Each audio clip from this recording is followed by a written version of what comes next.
जय श्री राम सभी भक्तों को। ओम हरि ओम। श्री गणेशाय नमः। श्री सरस्वते नमः। श्रीमते रामानुजाय नमः। लक्ष्मीनाथ समारंभां नाट्यामुनिमध्यमाम् अस्मदाचार्यपर्यन्तां वन्दे गुरु परम्परां। वन्दे गुरु परम्परां। सीता मेरी मात है, पिता मेरे रघुनाथ। इन दोनों के चरणों में मेरी कोटि कोटि प्रणाम। मेरी कोटि कोटि प्रणाम।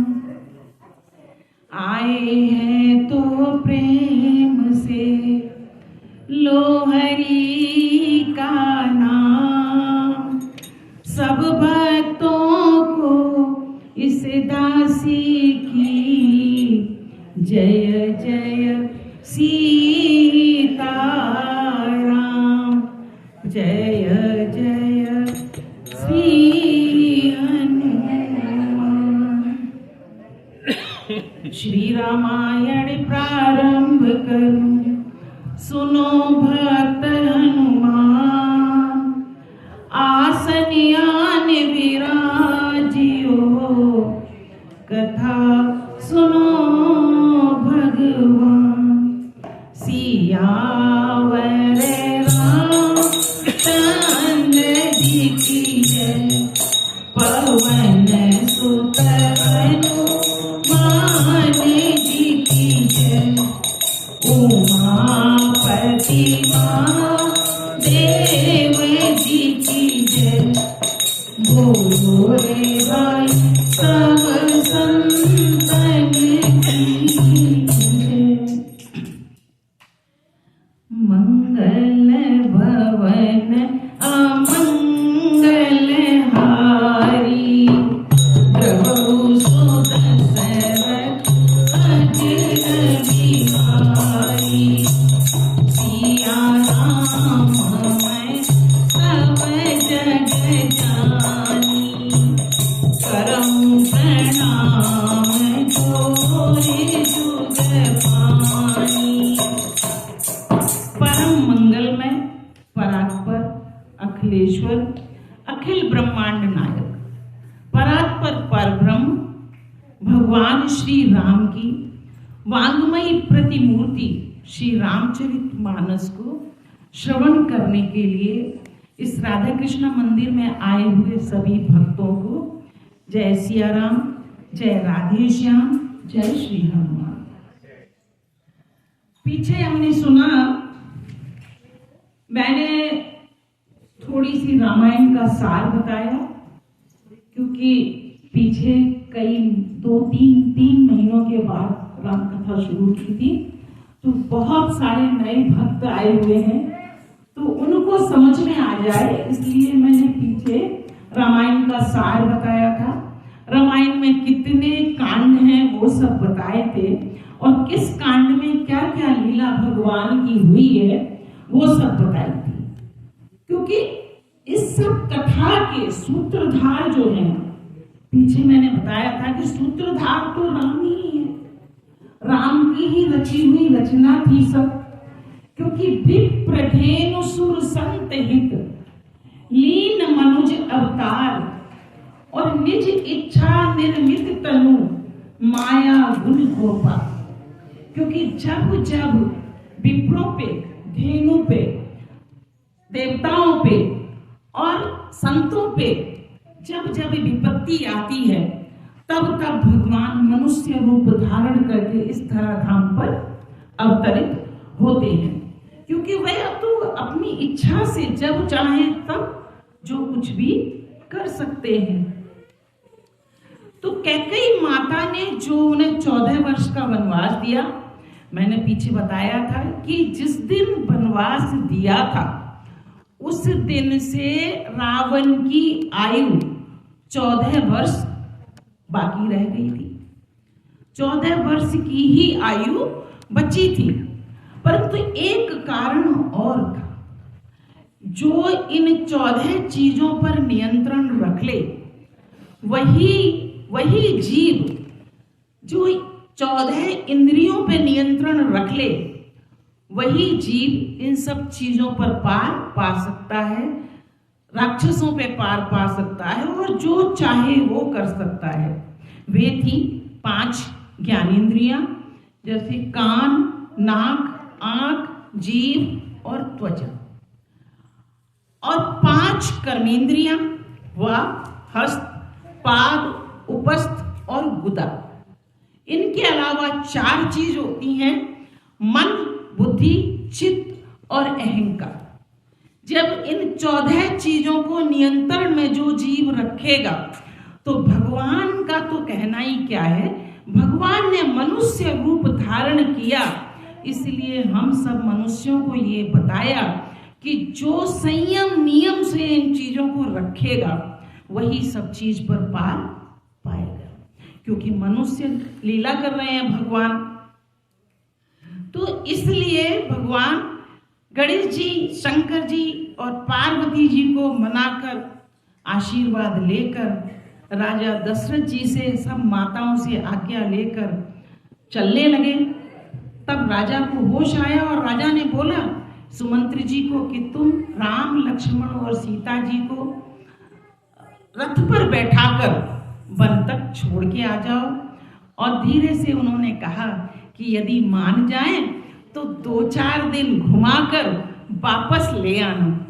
ऐसा दशरथ जी ने बोला सुमंत्र जी को। पर मैं समझता हूं कि राम और लक्ष्मण ये दोनों वापस आने वाले नहीं हैं। तो ऐसा करना तुम कि मौका पाकर, जब जंगल को देखकर, जंगल में बड़े भयंकर पशुओं को देखकर सीता जी डरने लगे, तभी मौका पाकर उनसे कहना, मेरा संदेश देना कि तुम्हारे पिताजी ने ये कहा है कि तुम तो कम से कम वापस आ जाओ। सीता जी वापस आ जाएंगी तो मेरा जीने का सहारा हो जाएगा, मैं उनके सहारे जी लूंगा। और सीता जी को आप ये बोलना कि जब मन करे तब पिता के घर में रहना, जब मन करे तब ससुर के घर में रहना। ऐसे ही 14 वर्ष बीत जाएंगे, ऐसे ही 14 वर्ष बीत जाएंगे, पता भी नहीं चलेगा। मेरा ये संदेश दे देना सीता जी को। यहां तक की कथा मैंने पिछली बार सुनाई थी, आगे की कथा अभी शुरू करती हूँ। राम वियोग विकल सब ठाणे, और जहते मनहु चित्र लिखी काढ़े। हय गय कोटिन केल मृग, स्फुर पशु चातक मोर।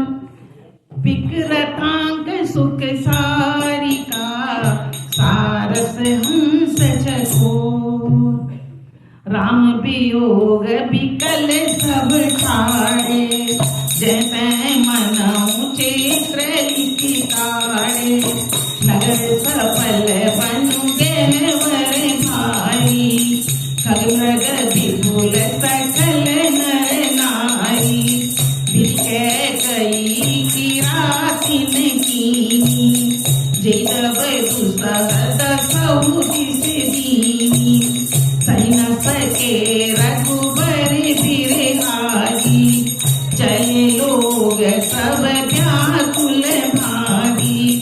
सबही विचार कीन मन माही, राम लखन सिय बिनु सुख नाई। जहाँ राम प्रभुई समाजू, बिन रघुवीर अवध नहीं काजू। चले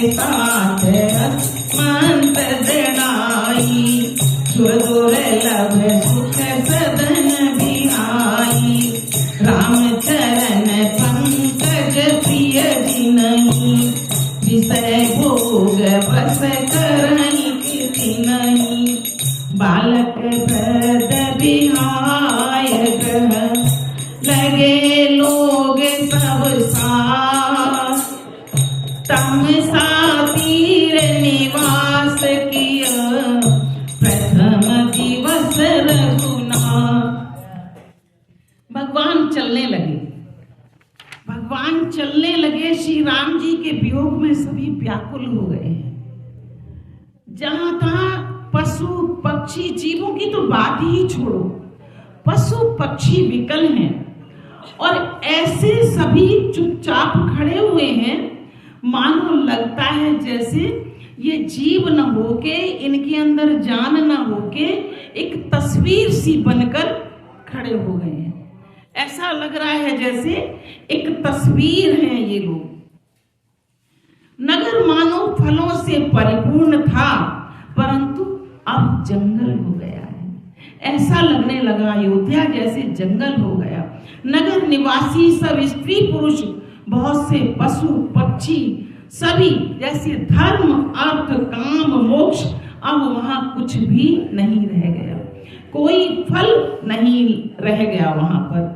विधाता ने कैकेयी को भीलनी बना दिया, विधाता ने कैकेयी को भीलनी बना दिया, जिसने दसों दिशाओं में दुसह दावाग्नि भयानक आग लग गई। श्री रामचंद्र जी के विरह की इस अग्नि को लोग सह न सके, सब बड़े ही उदास हैं।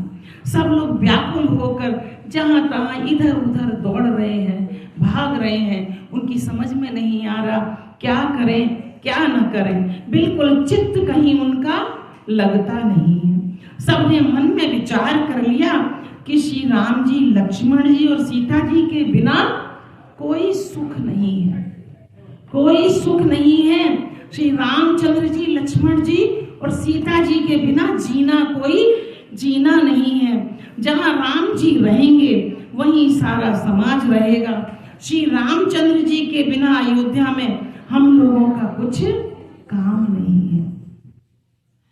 जब लक्ष्मण जी अपनी माता सुमित्रा से आज्ञा लेने गए थे, तब सुमित्रा ने भी कहा था कि अवध तहां जहां राम निवास हो और दिवस तहां जहां भानु प्रकाश हो, क्योंकि जहां राम है वहीं अयोध्या है और जहां सूर्य का प्रकाश होता है वहीं दिन होता है।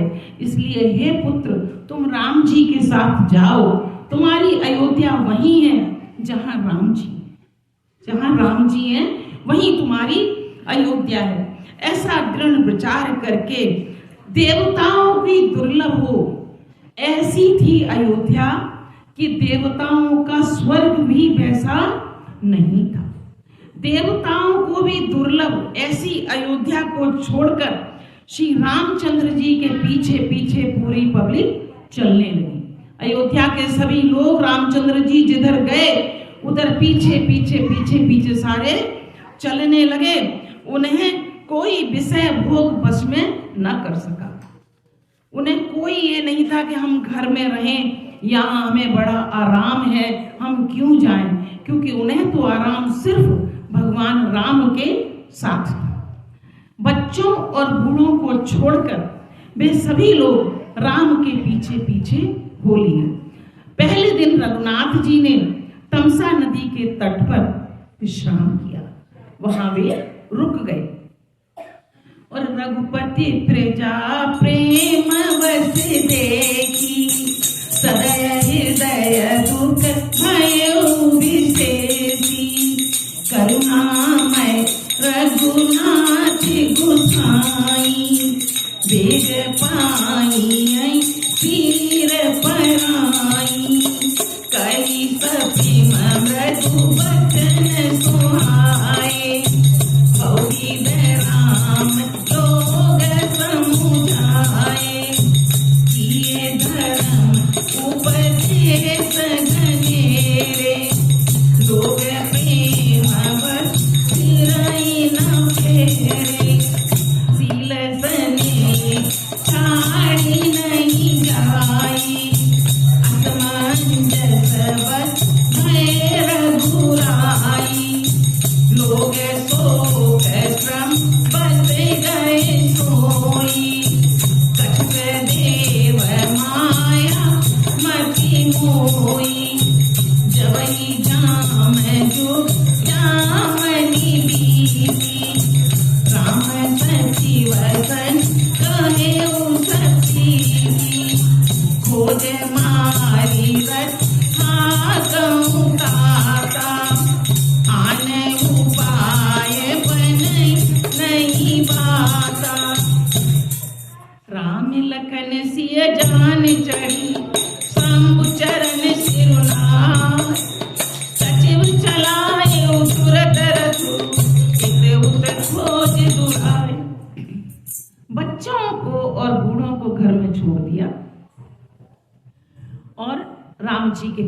पीछे चलने लगे। प्रजा को प्रेम बस देखकर रघुनाथ जी बड़े हृदय में दुखित हो रहे हैं। दयालु जो हैं बड़े दुखित हो रहे हैं। प्रभु श्री रघुनाथ जी करुणामय है, पराई पीड़ा को वे तुरंत पा जाते हैं, पीड़ा उनसे देखी नहीं जाती, अर्थात उनसे दुख देखा ही नहीं जाता है। प्रेम युक्त कोमल और सुंदर वचन कहकर श्री राम जी ने बहुत प्रकार से लोगों को समझाया और कहा कि धीरज रखिए, आप लोग यहीं रहिए, हमें तो वन में जाना है। आप यहाँ रहेंगे तो पिताजी को देख सकेंगे, माताओं को देख सकेंगे और राज्य को देख सकेंगे। बहुत तरह से समझाया, परंतु धर्म संबंधी उपदेश भी दिए, पर उनकी समझ में एक ना आया। वे ना समझे और लौटाए नहीं लौटे, वे लौटना ही नहीं चाहते। सील और स्नेह छोड़ा नहीं जाता। श्री रघुनाथ जी असमंजस में अधीन हो गए, दुविधा में पड़ गए। शोक और परिश्रम के मारे सब थके हुए तो थे। रघुनाथ जी ने कहा कि अब हम आराम करते हैं, तो सब लोग आराम करने लगे। थके हुए थे तो सब निद्रा में चले गए, सबको नींद आ गई। और कुछ देवताओं की माया भी हो गई कि देवताओं ने, क्योंकि भगवान क्या नहीं कर सकते, भगवान का इशारा हुआ, देवताओं ने उनको निद्रा ला दी। भगवान की तो इशारे की देर है, वो सो गए, थक गए और उनकी बुद्धि मोहित हो गई। जब रात दोपहर बीत गई, जब रात्रि के दोपहर बीत गए, तब श्री रामचंद्र जी ने प्रेम पूर्वक मंत्री सुमंत्र जी को कहा कि हे तात, उठिए और जल्दी से रथ निकालिए और रथ को इस तरह से ले चलिए कि जिससे पहियों के निशान से दिशा न पता चले कि हम किधर चले गए। दिशा ना पता चलना चाहिए, इस तरह से रथ चलाओ कि दिशा ही ना पता चले कि हम किधर चले गए। शंकर जी के चरणों में सिर नवाकर सुमंत्र जी ने और राम जी ने प्रार्थना करके वहां से गमन किया और सुमंत्र जी ने रथ को इस तरह चलाया कि कोई निशान पीछे नहीं छोड़ा कि वे किधर गए।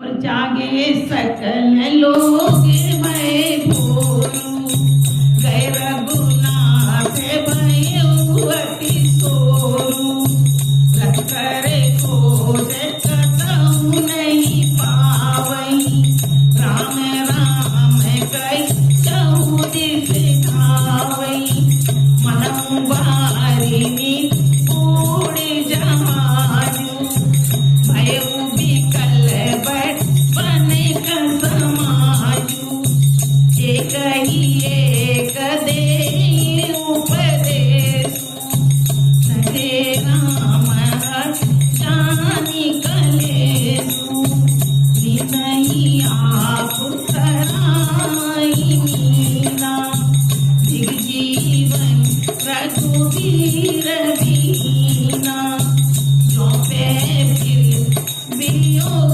विधि कीना, तो सुमरन मांगे दीना, यही विधि करत कलापा, आए अवध भरे परितापा, विषम वियोगन जाई बखाना, अवधिया से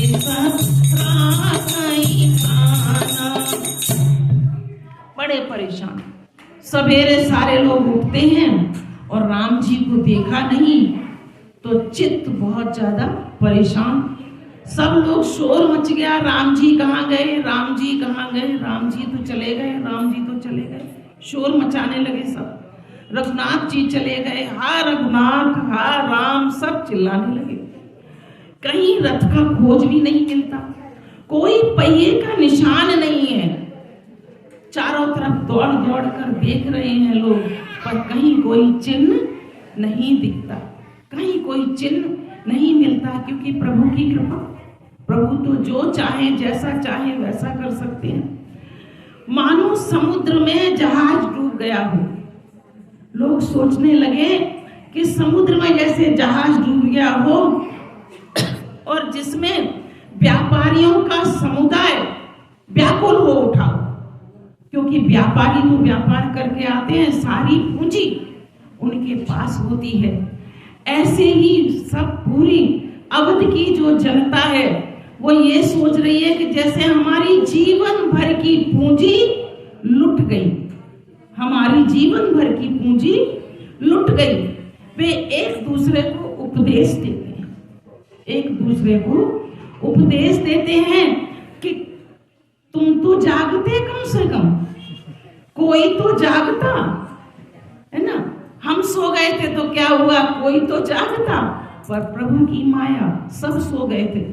श्री रामचंद्र जी ने हम लोगों को क्लेश होगा, हम लोगों को वन में बहुत दुख होगा, इसलिए श्री राम जी हमें छोड़कर चले गए हैं। ये जानकर उन्होंने हमें छोड़ दिया है। वे लोग अपनी ही निंदा करने लगे, वे सब के सब अपनी ही निंदा करने लगे।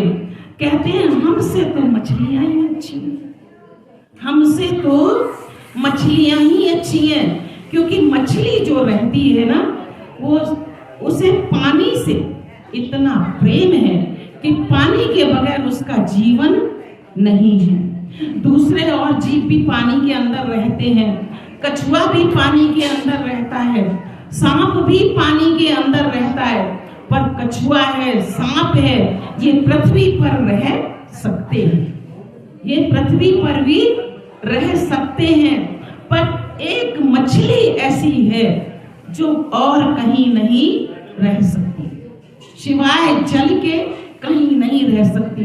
खुद को धिक्कारते हैं कि हम अपने को भगवान राम के प्रेमी मानते हैं, हम कतई प्रेमी नहीं हैं। हम अगर प्रेमी होते तो राम ऐसे न चले जाते हमें छोड़कर। हम इतने कैसे सब विलीन हो गए नींद में कि हमें पता ही नहीं चला। हम मछली क्यों ना बने, हमारा जीवन क्यों बाकी है। इस तरह से खुद को धिक्कारने लगे और इस प्रकार बहुत से प्रलाप करते हुए, संताप से भरे हुए अयोध्या में पहुंचे। उन लोगों ने विषम वियोग की दशा का वर्णन नहीं किया जा सकता।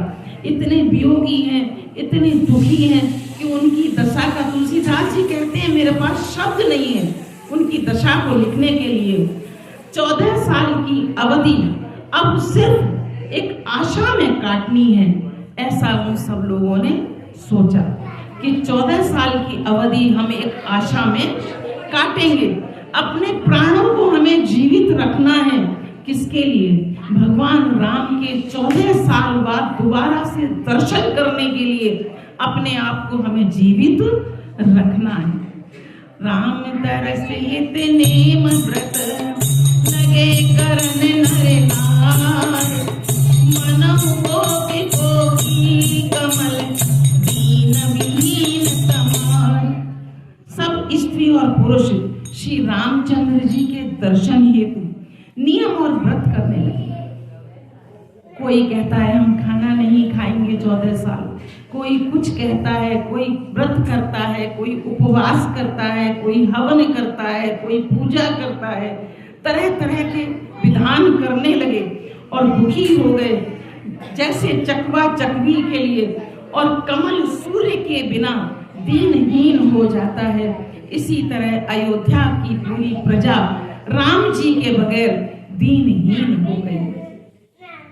और सीता सचिव सहित दो भाई, रंग बेर तोरे पहुँचे जाई, उतरे राम देव सरि देवी, तीन दंडवत हरत विशेषी, लखन सचिवती किए प्रणाम, सबई सहित सुख पाए उधाम, गंग सकल मुद मंगल मूला, सब सुख कर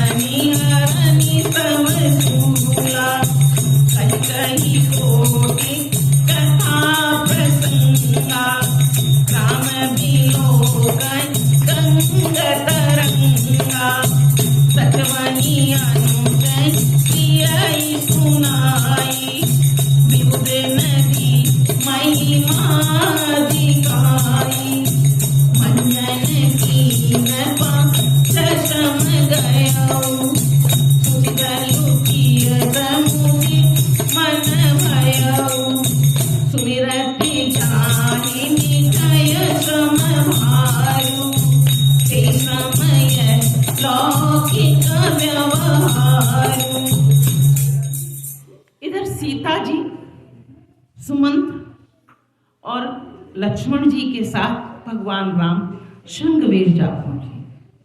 वहां गंगा जी को देखकर श्री राम जी ने रथ से उतर पड़े और गंगा जी को प्रणाम किया, बड़े हर्ष के साथ दंडवत प्रणाम किया। लक्ष्मण जी, सुमंत और सीता जी ने भी प्रणाम किया। सबके साथ श्री रामचंद्र जी ने सुख पाया और गंगा जी के समस्त आनंद मंगलों की मूल हैं, ऐसी गंगा जी की कथा सुनाने लगे श्री राम जी। वे सब सुखों के करने वाली हैं और पीड़ाओं को हरने वाली हैं। अनेक कथा प्रसंग कहते हुए श्री राम जी गंगा जी की तरंगों को देख रहे हैं और पुलकित हो रहे हैं। उन्होंने मंत्री जी को, छोटे भाई लक्ष्मण जी को और प्रिया सीता जी को देव नदी गंगा जी की बड़ी महिमा सुनाई। हम क्यों गंगा को गंगा माता कहते हैं, ये पता है आप लोगों को? क्योंकि जिस तरह माता अपनी माँ दूध पिलाकर हमें पालती है, बड़ा करती है, उसी तरह गंगा जी भी अपना स्वच्छ और सुंदर निर्मल जल पिलाकर हम लोगों को तृप्त करती है।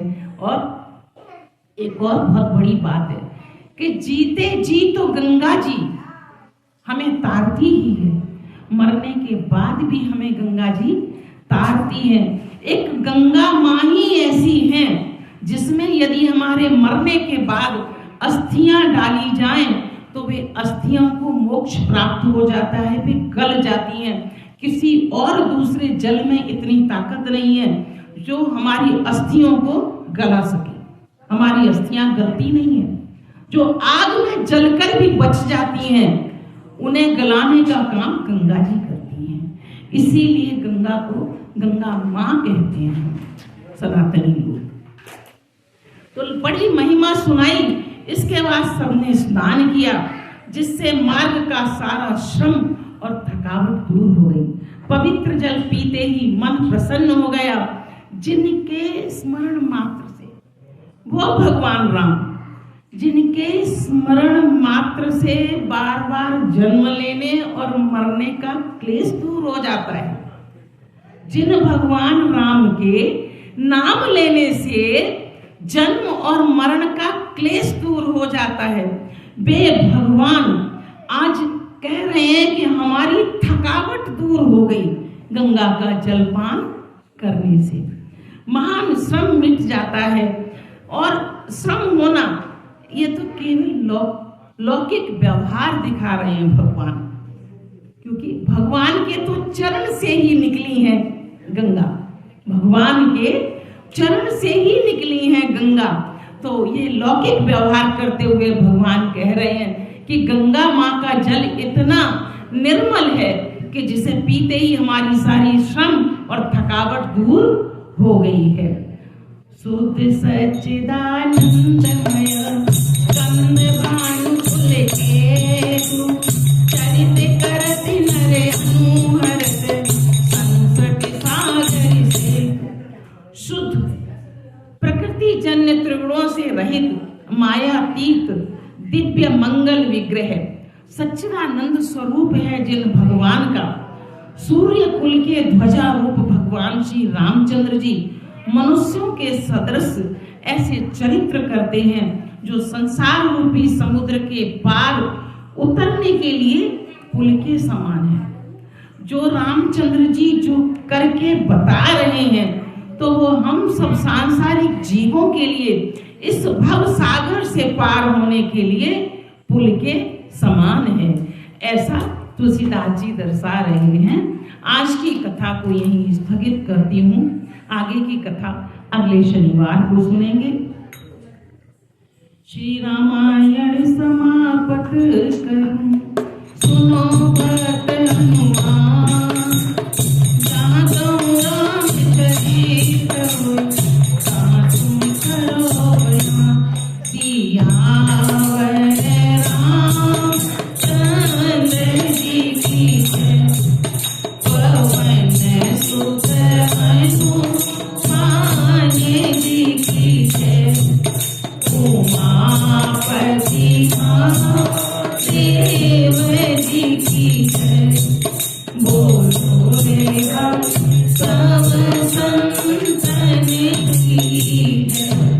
संत तुलसीदास जी महाराज जी की जय। अब आरती होगी और सभी भक्तों का बहुत बहुत धन्यवाद। आप सब इसी तरह आए और इस